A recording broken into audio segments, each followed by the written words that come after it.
Ah, so here we are. What an open mic set, and now we have further adventures.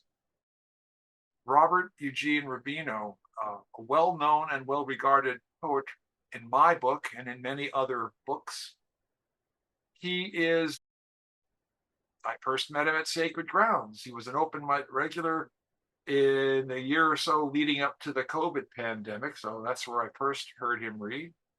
He's a retired newspaper copy editor and sports columnist, also a former adult literacy tutor who has published 3 collections, including Vanity Unfair, Douglas Knocks Out Tyson, that's available via Amazon, and scores of poems in various journals and anthologies. He continues to participate in open mics via Zoom and in person throughout the Bay Area and beyond. A longtime resident of Sonoma County, he now lives in Palo Alto with his wife, Terry. Well, thank you, Dan. It's a real pleasure to feature here. I met many of you in 2019 at Sacred Grounds in person. I went there every week for a year, and I'm still filled with gratitude for how welcome you all made me feel.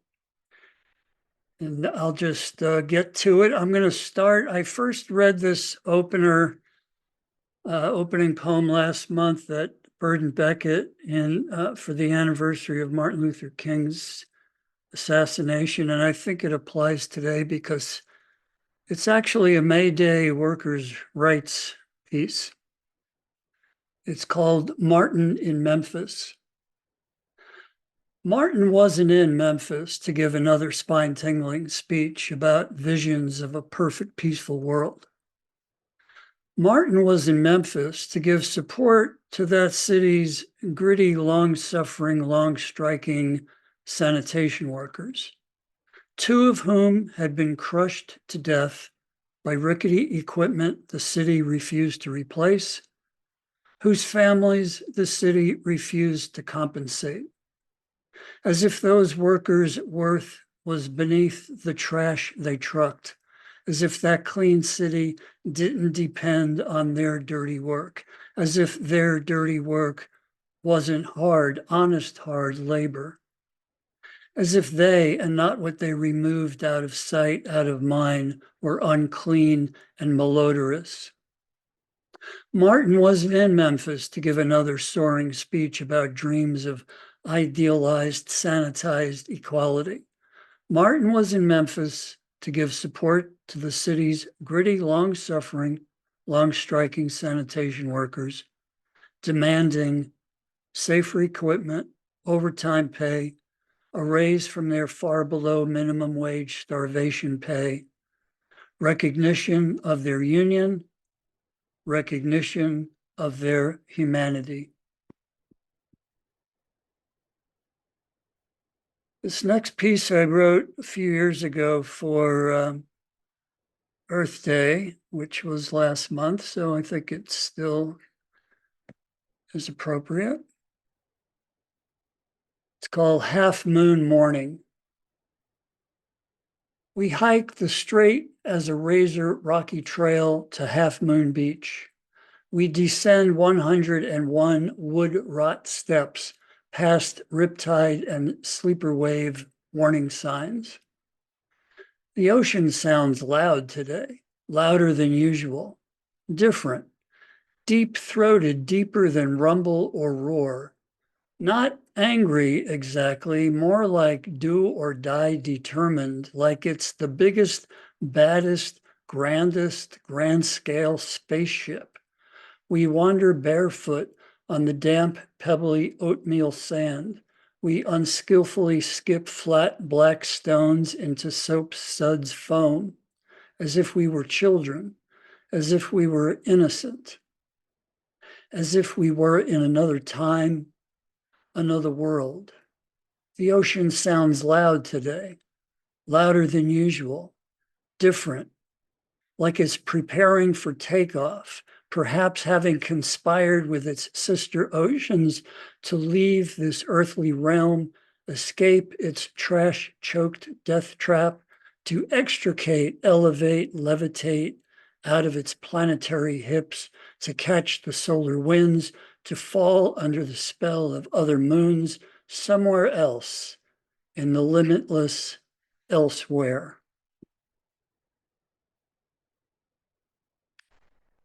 These next two pieces, excuse me, these next two pieces are movie related. I'm a movie nerd or fanatic, however you want to call it. I like watching movies over and over and over again.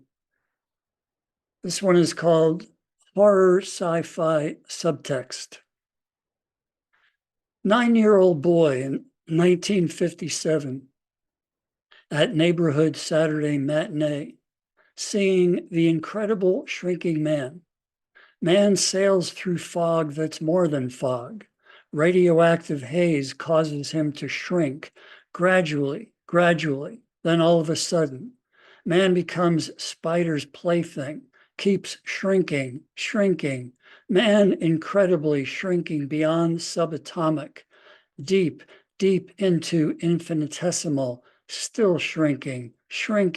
Man, puny, helpless, hapless, more and more insignificant, all the time, tragic, laughable, ridiculous, pointless, man shrinking to nothing, a lot less than nothing. Horror sci-fi subtext double feature. 9-year-old boy in 1957 at neighborhood Saturday matinee, seeing The Amazing Colossal Man.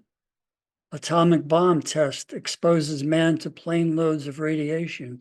He swells, expands like flesh and blood and bones balloon. Man grows bigger, leaves biggest footprint. Man outgrows everything, dominates everything everywhere. Ego-fueled science run amok, big blob of a bad joke. Man too scary, too silly, out of control, out of proportion, destructive, tragic, pathetic, all-consuming, self-destructive. Man, nothing but amazing, colossal, misfit, mistake.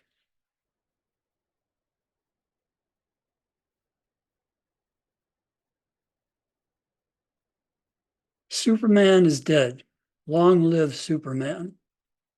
11 years old, Queens, New York, 1959.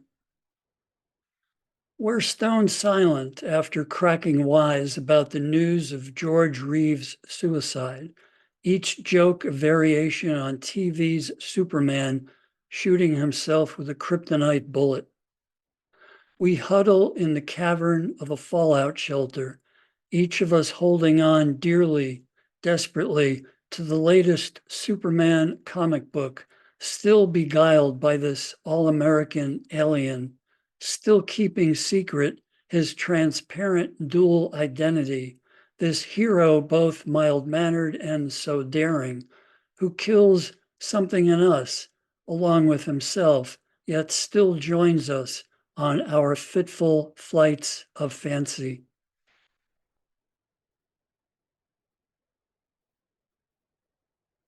Waiting for Bardot, 1965. We had seen her naked in Contempt, a couple of teenage dropouts, our famished eyes feasting on that flicker of Technicolor tease. A year later, we're waiting for Brigitte Bardot to appear in public like a lust-holy vision to plug her new movie with its 5-minute striptease scene. In a crowd, in the cold, we're waiting for an in-the-flesh peek, waiting for a real-life glimpse, while Uncle Sam's draft awaits us.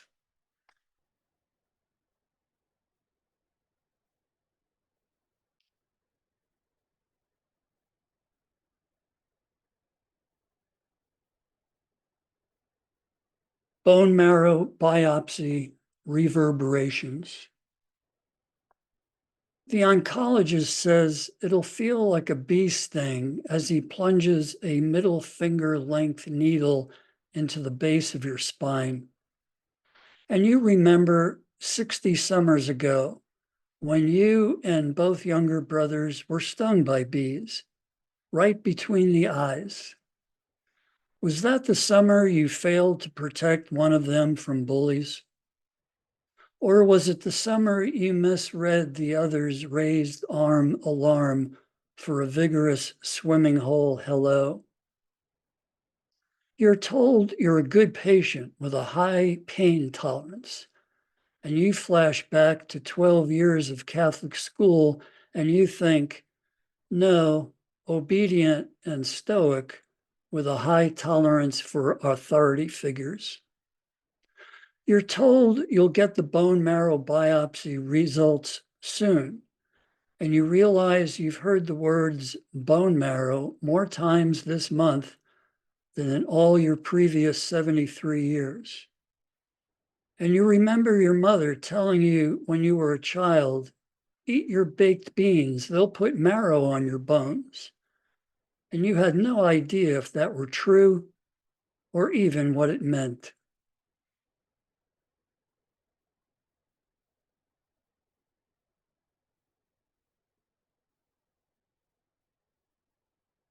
Jazz memories. Armed with a fake ID at age 17 in 1965, I see Ella Fitzgerald at Basin Street East in New York City. Ella scatting as playful as a girl on a sidewalk skipping rope with friends. Ella as a world-weary woman singing of love and loss as if it were life and death. In the spring of 79, at Keystone Corner in San Francisco, the city still reeling from the horror of the Milk and Moscone murders, I see tenor saxophonist, long, tall Dexter Gordon blow sonorous ballads and bluesy bebop. And as the only white man in a Cleveland club in 93, after having been shown discreetly, or maybe it was conspicuously, to a table behind a pole seemingly as wide and opaque as the Cuyahoga River, I didn't quite see the trumpet master, jazz messenger Freddie Hubbard, but I surely and purely heard Freddie Hubbard, which is, after all, the whole point. First ever jazz memory, my father playing his Benny Goodman records on the family's RCA Victrola and Lionel Hampton's vibes speaking to me, directly to me, minding my own 10-year-old kid business. But those vibes planting a seed in me.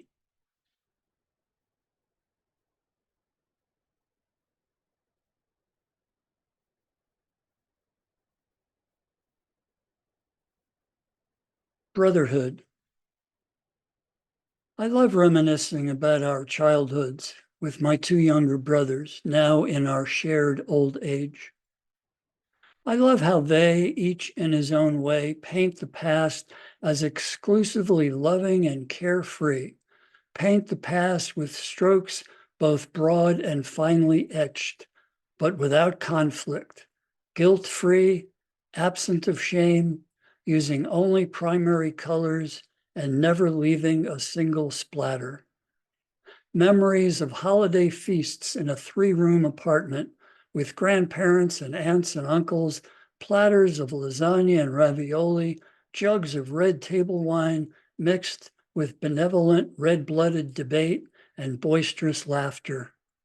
Memories of our father's Franciscan gentleness, our mother's United Nations worthy diplomatic skills, memories of ballparks and barbecues, of midnight mass and Christmas Eve, of sleeping in heavenly peace, of our pacifist snowball fights. Nobody ever got hurt. And giggling fits among us 3 boys, so fiercely silly, the debris of a milk-dunked, already tasted Oreo would exit through one of our nostrils and reappear, redunked as it were, back in a glass of milk. I share those memories, cherish those memories, Although when I paint the past, I tend to employ muted, muddy, messy slate grays and unearthed hues dripping in documentarian dread, leaving splatters on my eyeballs. I love my brothers unconditionally, love them for their kindness, for their forgiveness, and for their willful forgetfulness.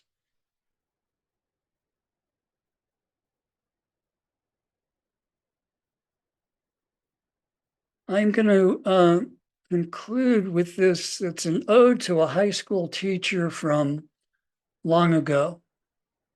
Maybe the only teacher I ever had who really left a mark. The piece is called Mr. Gavigan. He'd work up a sweat while teaching us, gliding around the classroom as if he were a ballroom dancer, melting our glacial male adolescent apathy. He taught US history, civics, and current events. We'd often read Time and Newsweek in his class. And this being 1962, we would discuss Cuba and Khrushchev and James Meredith defying Mississippi's racist governor. He wore black horn-rimmed glasses, teaching with a seriously joyful deadpan urgency, like we really needed to know this stuff. And we might have some stimulating fun learning it. A closer look at this memory reveals the red, round Lucky Strike logo visible through the pocket of his wrinkled white shirt, his reed thin tie swaying to the bebop beat of his baritone, his chalk snapping notes on the blackboard, his gestures as dramatic and dynamic as a way off Broadway method actor.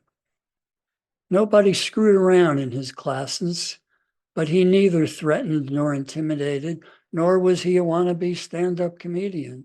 His unquestioned command in a classroom as natural as a quarterback's on a football field.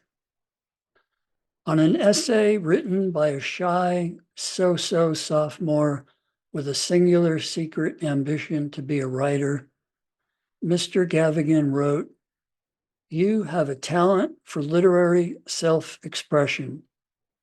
One comment that's ignited 60 plus years of motivation."